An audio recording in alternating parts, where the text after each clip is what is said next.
Hello friends, welcome to ZKZU. So today we are going to cover the topic of atmosphere which comes in climatology. So మనకు ఈ atmosphere అనేది మనకు climatology దాంట్లో ఒక part అన్నమాట. అంటే అట్మాస్ఫియర్ ఏమేమి ఉంటుంది అంటే పైన ఉన్న లేయర్స్ కానీ ఇది మనకు హీట్ కానీ హీట్ బడ్జెట్ కానీ అవన్నీ ఈ అట్మాస్ఫియర్లోనే వస్తుంది అన్నమాట. ఓకే, సో ఇది ఈరోజు video. So the atmosphere is the air envelope surrounding the earth. ఈ అట్మాస్ఫియర్ ఏంటి అంటే గాలులు ఆ భూమిని చుట్టుకొని ఉండడాన్ని మనము అట్మాస్ఫియర్ అని అంటాం. First point. Then it is made up of gases, water vapour and dust particles. ఇది ఎలా ఫామ్ అయి ఉంటుంది అంటే గ్యాసెస్ కానీ వాటర్ వేపర్ కానీ మరియు డస్ట్ పార్టికల్స్ దుమ్ము ధూళి మరియు నీటి ఆవిరి మరియు గాలులు వీటి ద్వారా మనకు ఈ అట్మాస్ఫియర్ అనేది స్ట్రక్చర్ ఫామ్ అయి ఉంటుంది. Then the atmosphere is essential for life, climate, weather and energy balance on earth. ఈ అట్మాస్ఫియర్ ఏం చేస్తుందంటే మనకు జీవనాధారానికి ముఖ్య పాత్ర పోషిస్తుంది. అలాగే వాతావరణానికి మరియు అంటే వర్షము ఎండ పడడానికి మరియు energy balance on the earth అంటే మనకు హీట్ ఇన్కమింగ్ హీట్ రేడియేషన్ కానీ అవుట్ గోయింగ్ కానీ టెరెస్ట్రియల్ రేడియేషన్ కానీ మనకు ఈ అట్మాస్ఫియర్ అనేది యూజ్ అవుతుంది మన క్లైమటాలజీ భాగంగా. దెన్ ఫస్ట్ వచ్చేసి meaning and nature of atmosphere.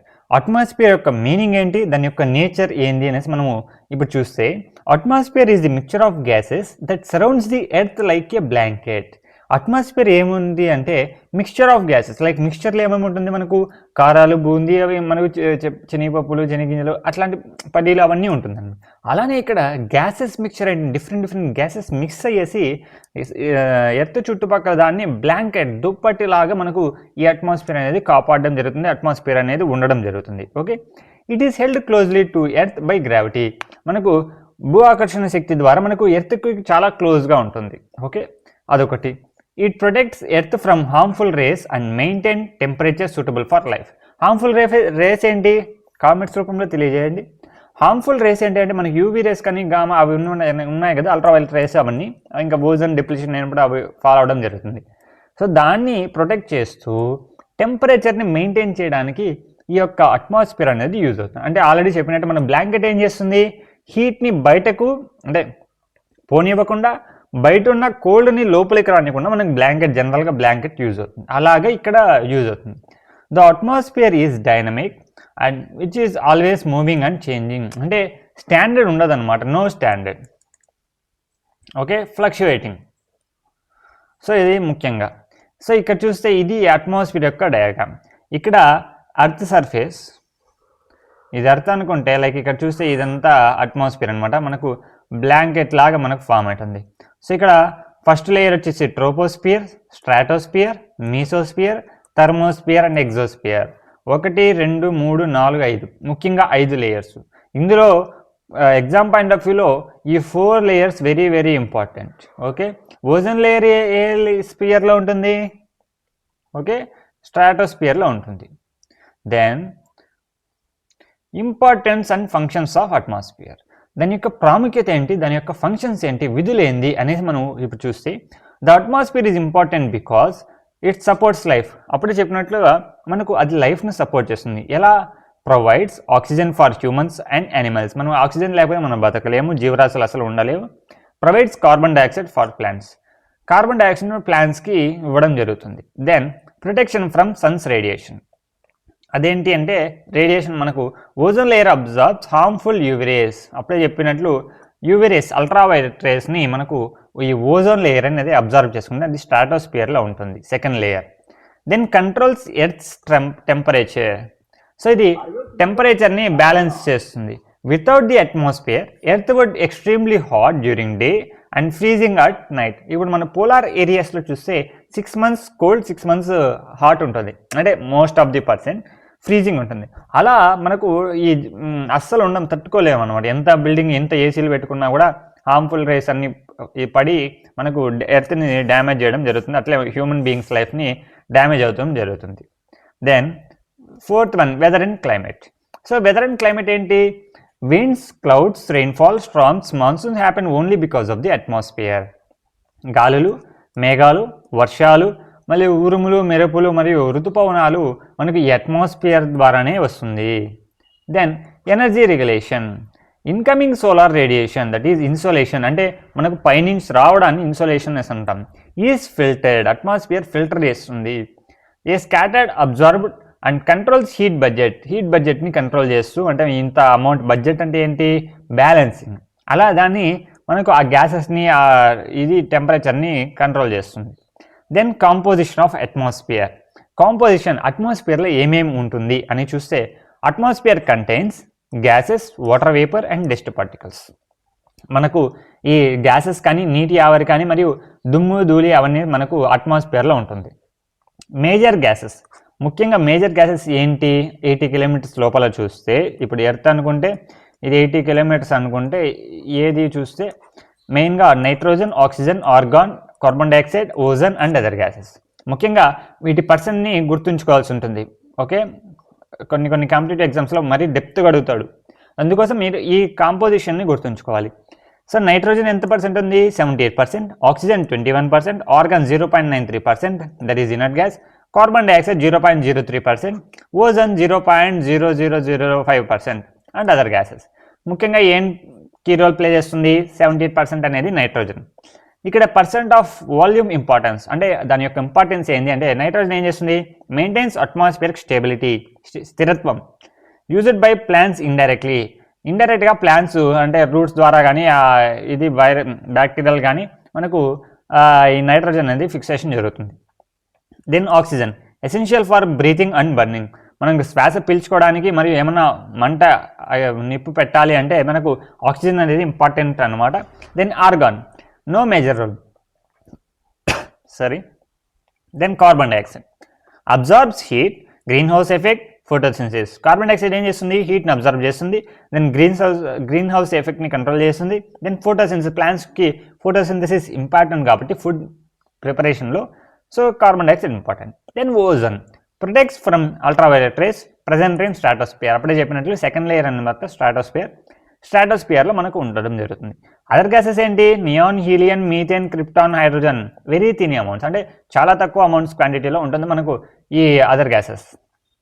Carbon dioxide through small in amount, అంటే తక్కువ ఉన్నా కూడా COT is very important. COT ఎందుకు ఇంపార్టెంట్ అంటే అప్పుడే చూసినట్టు మనకు హీట్ కంట్రోల్ చేస్తుంది, బ్యాలెన్స్ చేస్తుంది, గ్లోబల్ వార్మింగ్ అదే ఎక్కువ అయితే గ్లోబల్ వార్మింగ్ వస్తుంది. అలానే మనకు CO2 అనేది మనకు ప్లాంట్స్ యూజ్ చేయడం జరుగుతుంది, అంటే ఫోటోసింథసిస్ రూపంగా. సో ఇది మనకు ఎక్కువ ఇండస్ట్రీస్ నుంచి మనకు CO2 ఎమిషన్ జరుగుతుంది.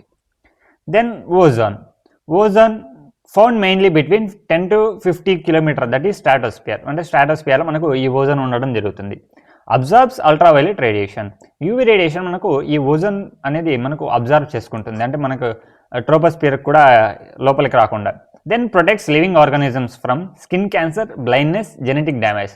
ఈ అల్ట్రావైలెట్ రేస్ వల్ల డ్యామేజ్ వస్తుంది అనమాట. ఓకే, సో ఈ స్కిన్ డిసీజ్ కానీ, అంధత్వం కానీ, మళ్ళీ జెనెటిక్ క్యారెక్టర్స్ కానీ ఏమి రావడం జరుగుతుంది. ఇక్కడ చూస్తే ఇక్కడ ఓజోన్ లేయర్ అనుకున్నప్పుడు మనకు యూవీ రేసు ఫాలో అవుతుంది, UVC rays, UVA rays follow అవుతుంది. యూవీబీ రేస్ మాత్రము మనకు ఎమిట్ అయిపోతుంది అనమాట, రిటర్న్ బ్యాక్ అయిపోతుంది. దెన్ వాటర్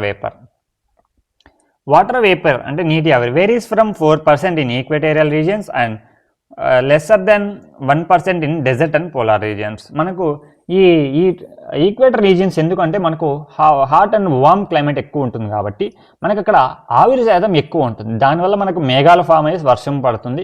అలాగే డెజర్ట్ అండ్ పోలార్ రీజియన్స్లో ఎక్కువ హీట్ కాదు కాబట్టి, ల్యాండ్ వాటర్ కానీ హీట్ కాదు కాబట్టి మనకు అక్కడ నీటి ఆవిరి శాతం చాలా తక్కువ ఉంటుంది. Then most water vapour found in below 5 kilometres from earth surface, అంటే ఇది ఎర్త్ అనుకున్నప్పుడు ఈ 5 కిలోమీటర్స్ రేడియస్లోనే మనకు ఇది ఉండడం జరుగుతుంది. ఇంపార్టెన్స్ ఆఫ్ వాటర్ వేపర్, దాని యొక్క ఇంపార్టెన్స్ ఏంటంటే source of clouds, fog, due, rain and snow. మనకి ఇప్పుడు చూస్తే ఈ వింటర్ సీజన్లో డ్యూ ఉంటుంది, ఫాగ్ ఉంటుంది ముఖ్యంగా, మరియు మేఘాలకి ఆధారం ఇవన్నీ. కంట్రోల్స్ హ్యూమిడిటీ, తేమ శాతాన్ని కంట్రోల్ చేస్తుంది. అబ్జార్బ్స్ హీట్ని అబ్జార్బ్ చేసుకుంటుంది. మెయింటైన్స్ ఎర్త్స్ థర్మల్ బ్యాలెన్స్ అనేది చేస్తుంది. Plays a key role in energy transfer through evaporation and condensation. ఈ ఎవాపరేషన్, కండెన్సేషన్ అనేది మనకు చాలా ఇంపార్టెంట్ మన క్లైమేటాలజీలో, రెయిన్ ఫాల్స్ అప్పుడు కానీ, క్లౌడ్స్ ఫార్మేషన్ అప్పుడు కానీ. Then fifth point dust particles. So dust particles ఏమేమి ఉంటాయంటే డస్ట్ పార్టికల్స్లో ఎలా వస్తాయంటే సాయిల్ కానీ అంటే భూమి నుంచి దున్నినప్పుడు కానీ ప్లవింగ్ ఆ టైంలో ఆ రేణువులు మట్టి రేణువులు గాల్లో కలుస్తాయి.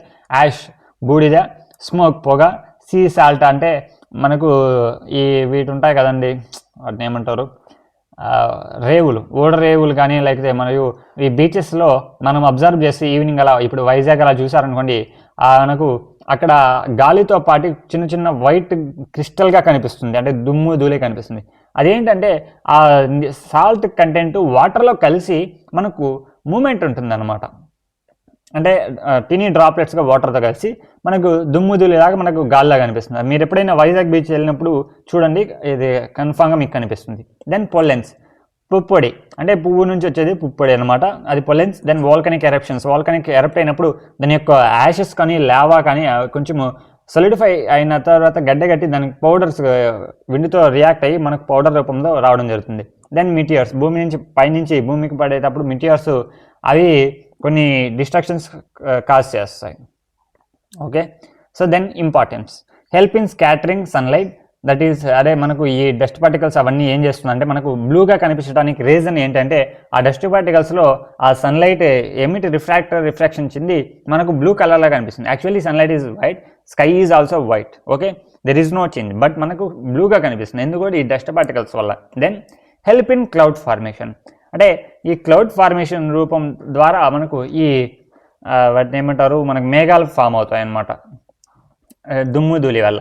దాన్ని న్యూక్లియర్ కండెన్సేషన్ అంటారు. అంటే ఇప్పుడు చూస్తే ఇప్పుడు ఆవిరి ఎట్లా వెళ్ళిపోయింది, ఇప్పుడు స్పాంజ్ ఫర్ ఎగ్జాంపుల్ డస్ట్ అంటే ఏంటి, స్పాంజ్, నేను చెప్తున్నాను స్పాంజ్, దీనికి వాటర్ డ్రాప్లెట్స్ అటాచ్ అవుతాయి. మోర్ వాటర్ డ్రాప్లెట్స్ అటాచ్ అయినప్పుడు ఏం జరుగుతుంది, దాని ఎక్కువ ప్రెజర్ అవుతుంది, అది ఒక చోట మూమెంట్ అయ్యేసి దాని యొక్క క్లౌడ్స్ని ఫామ్ చేసినప్పుడు కండెన్సేషన్ డ్యూ పాయింట్ అన్ని తగ్గినప్పుడు మనకు రెయిన్ఫాల్ క్రియేట్ చేయడం జరుగుతుంది. Okay, like sponge is attraction for of water droplets. Okay, hope you understand. Then more concentration of dust in dry than desert temperate regions.